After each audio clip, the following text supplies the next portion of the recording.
So if you've known me for a while, hopefully you've noticed that the vast majority of my videos are about games that I love, topics that I'm passionate about. I'm not going to sugarcoat my opinion, but generally I come away from these videos wanting to express positivity. But unfortunately, the internet seems to be the opposite, where the obsession is over hot takes. Everyone's dying to share their hot takes, dying to know other people's hot takes. There's a new hot take trend every week with a new meme image on Twitter, on Reddit, on YouTube. It's content farming, it's interaction farming, it's everywhere, right? And I just don't want to be involved to the point where I'm actually bored of hot takes. I find them just so terribly boring, I just don't care.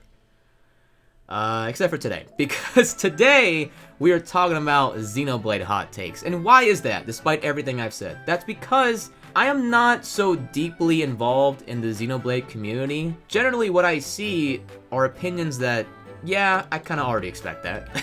The most common opinions, I've seen them. I already know how you probably feel. And I just wanted to kind of see what more of the unique opinions are. And unfortunately, I can't really do that without indulging in those hot takes, because like I said, that's when everybody speaks up and wants to share their opinion. And incidentally, as I was thinking about this video, the Xenoblade Chronicles subreddit, there is a new topic as of 6 hours ago. Say in Xenoblade, is that correct? Let's just go with say your Xenoblade controversial opinion, and after that coincidence, I just gotta make this video today. It's do or die. I'm sorting this by best, and if you don't use Reddit, first of all, good for you. Second of all, sorting by best means the most upvoted comments are shown first. And if people are upvoting those comments, they probably agree with them, which kind of defeats the whole purpose of hot takes in the first place. But we're just gonna dive in and hopefully see, like I said, the more interesting, unique opinions that I'm trying to seek out here. First up is the top voted comments. As of right now, this has 111 likes, and I've got to say, I'd like this comment too because I personally agree.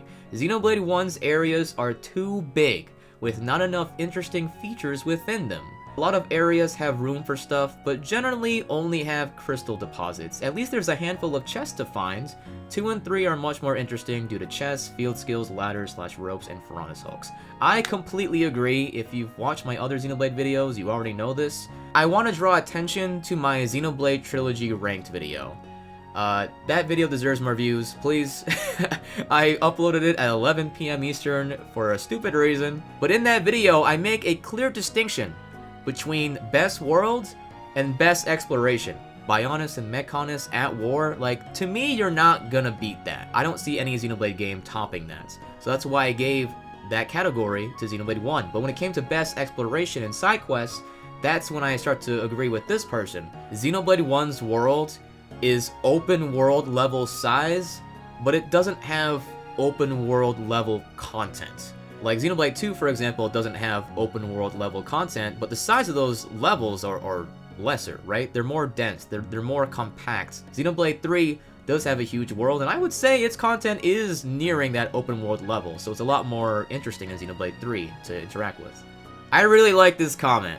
I like having Sharla in my lineup. I want to shout this person out, because confession time, my first playthrough of Xenoblade 1, I used Sharla as much as I could. I was relying on that woman for my entire playthrough, and that's because playing other JRPGs where it's more normal to have a dedicated healer, I just got conditioned to do that in Xenoblade 1. I didn't know any better. I was like, well, Sharla heals, she's good at healing, quote unquote good. I guess that's what I'll do. I guess I'll keep relying on her, and that's what I did. I didn't know Melia and Ricky were also good at healing, to the point where as soon as they enter the party, Sharla's irrelevant now. I didn't know. How was I to know? I was younger. I was in high school at that time. I wasn't learning much in high school. I definitely wasn't learning much about Xenoblade 1's combat system. And it turns out, in every Xenoblade game, having a dedicated healer becomes less and less relevant throughout the game, but especially in Xenoblade 1. You're not alone, okay? You are valid. It's not your fault. We were conditioned this way. Ooh, I like this one a lot. This is a good hot take. Cooking Tatsu jokes in X weren't that annoying. They weren't funny, but there's lots of more annoying things in that game. I will defend the Tatsu character as a whole. I've seen so much hate for Tatsu in Xenoblade X. And I get it. He's just kind of there to be mildly annoying, and he's not even a party member. He's just lurking around. I totally understand why people don't like him, but to me, just the kind of hate I've seen towards him, I just don't really understand. And the cooking Tatsu jokes, like, you see it every chapter. It's definitely redundant.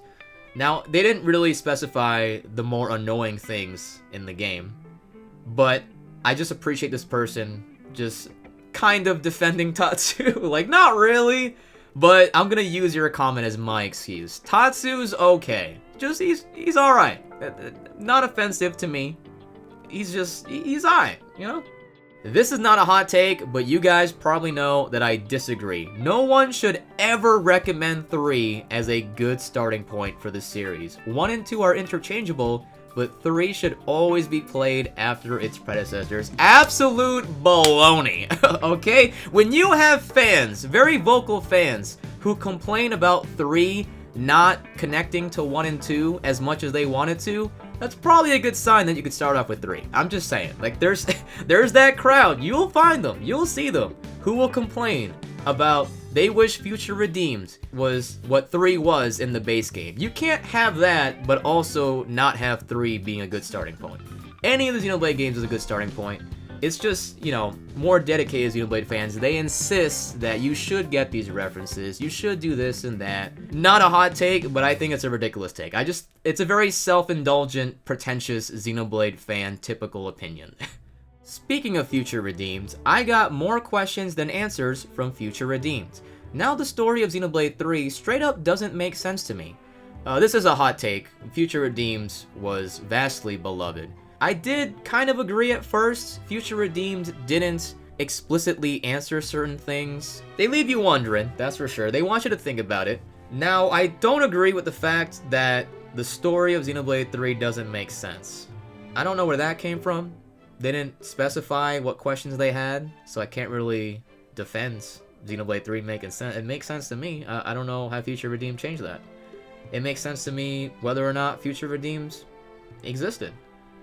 So, that's interesting. I'll give it that. Alright, I'm seeing some slander here about the character Fiora. Fiora is kinda mid. I like Melia. First of all, if anyone says the sentence, I like Melia in a hot take, like, what? What happened here? You guys didn't get the memo, apparently. But I have seen this where some people aren't as, favorable towards Fiora. If you guys watched my tier list video, I thought highly of Fiora, and I kind of get it, because a lot of her character is directly connected to Shulk. I totally get that, but for me, she's just a likable character, and also, how she affects the story is so massive. Honestly, I think 2 has the best story. 1 suffers from kinda bland characters and made it tough to care in a lot of places. The twist is probably good, but I got it spoiled, so it didn't really land. I feel bad for you. I like how it's probably good. I like 3 more than 1, but after Chapter 5, which for the record is probably the best section of any Xenoblade game bar none, it lost me. Not sure why, but I got so uninvested that I got to the ends and stopped playing for a month. I think the thing that really makes it for me are the characters. Every main character feels so real, makes the story fun to play. The best scene is definitely the one after spoilers. I agree that 2 has the best story, and they're hitting the nail on the head of why I think that. But 1 having bland characters, I mean, Shulk, Melia, Dunban, just those 3. Ryan's a good meme. And the whole thing about the twist is probably good. Even though you got it spoiled, you should be able to understand, like, how they built up to that. The after Chapter 5 thing, I kind of understand as well. Chapter 6 has a few story arcs in there where I just did not vibe with. But Chapter 7 I thought was fine. In fact, that ending is like my favorite ending to any Xenoblade game. Oh my god, we have more! Tatsu is the best Napon! Alright guys, wait. Hold on, we've gone too far. I was defending Tatsu, we've gone too far. We gotta go back the other direction. Go back to the Tatsu hate, that's too much. This is the kind of opinions I like to see. Where you are just unapologetically loving Tatsu for reasons I will never understand or guess. But the fact that you exist, I respect it. You didn't even put down other Napons, that's what I like. hot takes, they're always so full of it. You know, they're always putting down something. This person, they just love Tatsu. And I love it, but it's a little deep in the trenches there, let's put it that way. I'm loving the Xenoblade X representation in this thread. Shout out to you guys. Xenoblade X has worse and more down bad character designs than 2. Love the game, but alien space fascists should not be introduced with a literal butt shot. Okay, I'll agree on the butt shot. I enjoyed it, but it probably shouldn't be the way to introduce a character. The armor in that game, the optional armor you can get, a lot of craziness, a lot of over-the-top, sexualized, just no shame about it designs. I don't got a problem with that, but it's definitely, like, when you add all that up, I would say it's worse than 2 for sure. But 2 is still worse in terms of more sexualized, and yeah, it's Xenoblade 2, if we're talking about the main characters. This one is a volcanic take. Future Redeemed is not as good as other Xenoblade entries. Even Future Connected? Bro. No. If we're talking about the main games, 1, 2, and 3, sure. But even Future Connected, I am tired of all you Melia fans insisting that Future Connected is important. Please stop spreading that misinformation. So I'm hoping that this person is only meaning the base games. In that case, I'd agree. In that case, I'm with you. But if you have the opinion that Future Connected is better than Future Redeemed, I just don't trust you. I'ma just be honest. Like, that's too far. That's almost as far as Tatsu being the best Nalfon. That's a joke. I think that's farther. So I'm passionate about this one. You might have already heard. Trying to keep 7's identity a spoiler this many years later is ridiculous. There needs to be a spoiler-free Xenoblade subreddit. I vehemently disagree. If I can just even get one person, if I can just help even one person go into a series not knowing any of the spoilers, having a fresh experience just like I did, an untarnished experience like I did, then I want to help them. I want to contribute to that. Bigger example here, a more well-known example, Final Fantasy VII. Final Fantasy VII has a very well-known spoiler, but I just don't want to talk about it. I don't want to refer to it as long as I can. For us dedicated gamers, that is just commonly known what's the big deal. But it's not all about us, okay? I know that there's a lot of people, especially casual gamers, who don't know about what happens in Final Fantasy VII. They're going into Remake and Rebirth as their first experience. I want to give them something. I'm not just gonna spout all these spoilers because, like, who cares? If we normalize talking about spoilers, it's like a slippery slope. It's just gonna end up everywhere. That's just how I feel. I'd rather just try my best because it's not an inconvenience. It's not like it's not like I'm holding myself back. I'm just feeling like I can't breathe. I can't express my own thoughts. Like, it's not a big deal. It really isn't. Xenoblade 1 did arts the best. The class system in 3 allowing every character access to every art is detrimental to the replayability of the game and takes away from the character's individuality. 2 had the same problem with blades that share a weapon type feeling too similar even across different drivers. Well, I disagree with that latter part because there's key differences in the arts you can learn for a driver and whatever weapon.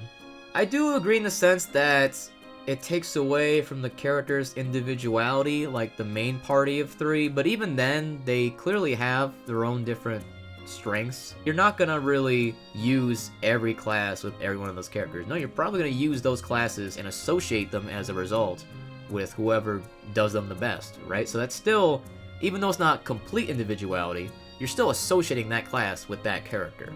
Also, I just don't think they justified why Xenoblade 1 did arts the best. Like, you're pointing out criticisms about the other games, but you're not really lifting up Xenoblade 1. You're just saying, oh, I just did it the best. They're just talking about making characters distinct. Which in that sense, sure, auto-attacking in Xenoblade 2 and 3 to charge arts is by default better. Like, having cooldown on arts in Xenoblade 1, like, it works for that game, but I'm not jumping for joy over it. It feels a little less interactive. Some guy says, I actually like Juju. Shout out to you. Xenoblade 1's story isn't exactly as great as people make it out to be. I just feel like that twist wasn't built up to very well. And from that point, the game takes a big turn too fast. That's just wrong. I don't know if they played the game twice or rewatched the game, but that's just wrong. I'm not saying this about this person, I'm just saying it in general. I feel like it's one of those things where people didn't see something coming. It feels maybe out of the blue for them, so they just feel like it's the game's fault. Clearly, especially as you get closer to that moment, there's clear moments of foreshadowing. Even at the very beginning of the game, they foreshadow it. That's what's so great about it. The first game is the only one that I believe is actually a greatly fabricated game. In that, despite being a supercharged JRPG, I could hand it over to 10,000 people with I already want to stop. Okay, 10,000 people from different backgrounds, and majority of them would not only likely finish it, but would get out from it with good impressions, I want to believe. This person thinks the more likely you are to like something equals good. And that's wrong. I don't blame them because the internet has made you believe that divisive equals bad. That is wrong. Let's just bring up another game. Nier Automata. Okay, hot take. I don't really like that game. That game is definitely like weird. It just does whatever the hell it wants, and I respect it. And that's why so many people love it. But I wouldn't say it's a game that I would give to everybody, and they would automatically love it. Every game doesn't have to be made for everyone. And you know what? I respect them for trying to justify it. They say that X and 2, pretty much, they don't introduce their gameplay as well as they could have. And 3, well, 3, I don't understand what they're saying. They're saying 3, the accessory, art, and gem unlocking based on level or story progression is just dumb.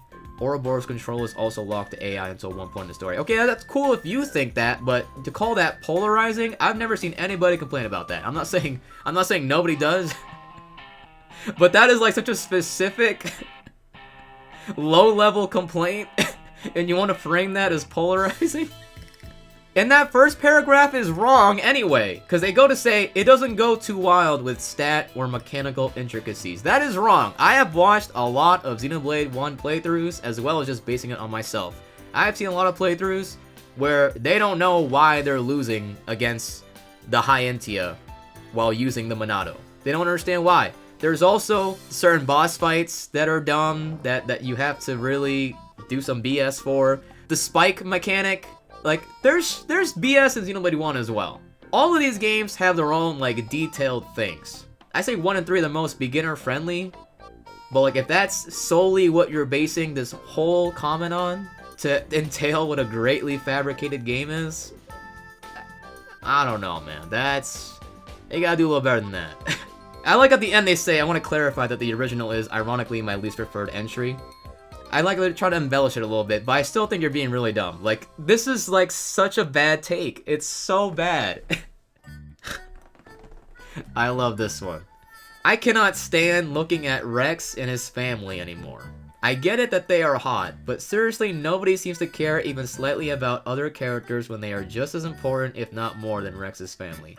Whenever I beat this VN that I'm playing right now, I wish you mentioned what it was, I'm gonna learn how to draw just so I know that fan art outside of them exists. The salt is so funny, dude. There's Melia fan art.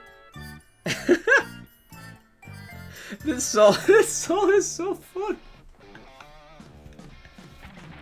I don't even know what to say. It's just really funny, dude. How dare these popular characters be popular? That's really, it's like kind of a hot take 101, honestly. Whatever's most popular, how dare it be popular? People are wrong.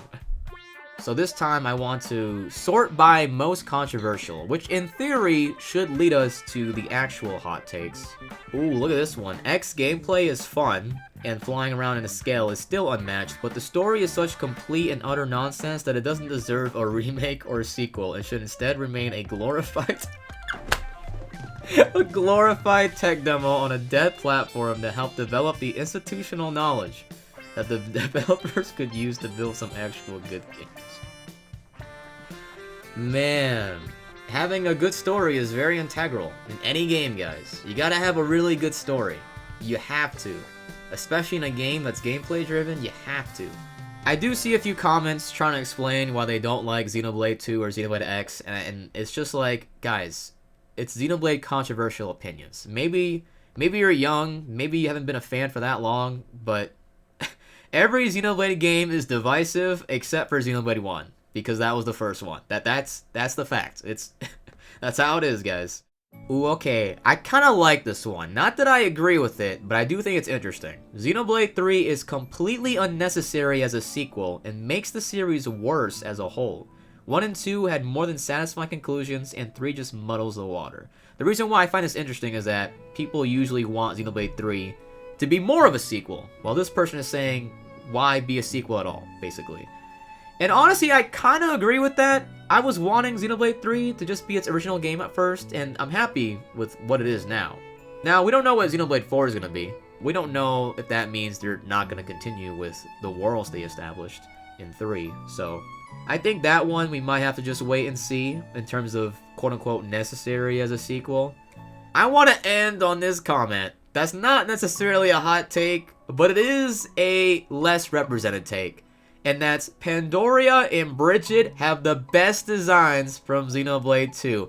Amen, my brother! Pandoria and Bridget are the most underrated characters from Xenoblade 2. I kind of get why, because they're more later characters, and Bridget, people are upset about cleavage. Even though you have Baldur's Gate 3 with sex everywhere, cleavage on Bridget is very wrong, very controversial. I understand. I get it. But man, I love both of their designs. They just have so much presence. I'm glad I found someone who said this. I was not expecting it. It was not in my mind, because it's not really that much of a hot take necessarily. But it is a less represented one. And I appreciate you. I appreciate you for having the courage. Alright, so what did we learn today? We learned that people are dumb. Whether it's because of their opinion or because they don't understand what a hot take or a controversial opinion is. I would end this off by giving my own hot take or controversial opinion, but like, I've already discussed this series to death at this point. Oh, I wish I saw this. This was the comment I wish I saw, and I didn't go through all the comments, but maybe it is there. I didn't see it. Xenoblade X has the best soundtrack. I don't think that. That's not my opinion. For those who don't know the context, Xenoblade X's soundtrack was shit on. Mainly by the Xenoblade 1 fans, because that's what they always do. That soundtrack was shit on. But I've been seeing a lot more appreciation for it. I've seen a lot more people say, no, that's actually my favorite soundtrack of the entire Xenoblade series. And I respect that, because that soundtrack is freaking awesome. You know, there's obviously the 2 songs that are notorious. The main battle theme, Black Tar, and then also New LA. Those are 2 songs you hear very often, and they both have some rough edges, let's put it that way. But I love both of them. I embrace that corniness. I embrace that lameness. Like, Xenoblade X has such a distinguishing vibe, but I know that composer in general is divisive.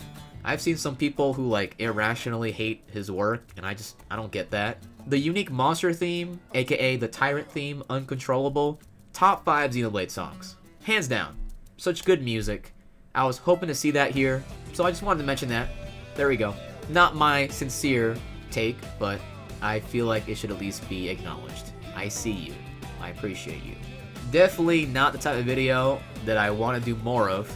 Not because I didn't have fun. I had a lot of fun, but it did get to that point, especially when we sorted by controversial, where it just kind of defaulted to the typical hot takes that I see online, where it's just like, you know, I'm gonna double down on my hate for a game. It's not that serious, guys. It's not that serious. Even though I probably won't read them, because I no longer care. I'm spent. But you can do it if you want. You can put in your own Xenoblade hot takes in the comments. Make sure they're actual hot takes. Actually, one last thing. If you were wondering, I am going to make a video about Monolith Soft's other beautiful gem, Baten Kaitos. I will be making a video about that proper sooner or later. I've been busy, you know. I haven't even beat the game again yet. I'm almost there. It's coming. Within the next month, hopefully it'll be out. So if you were wondering about that, there you go. Otherwise, I hope you have a good rest of your day or night. And I'll see you whenever the hell the next time is. Whatever random idea I have, I'll see you there.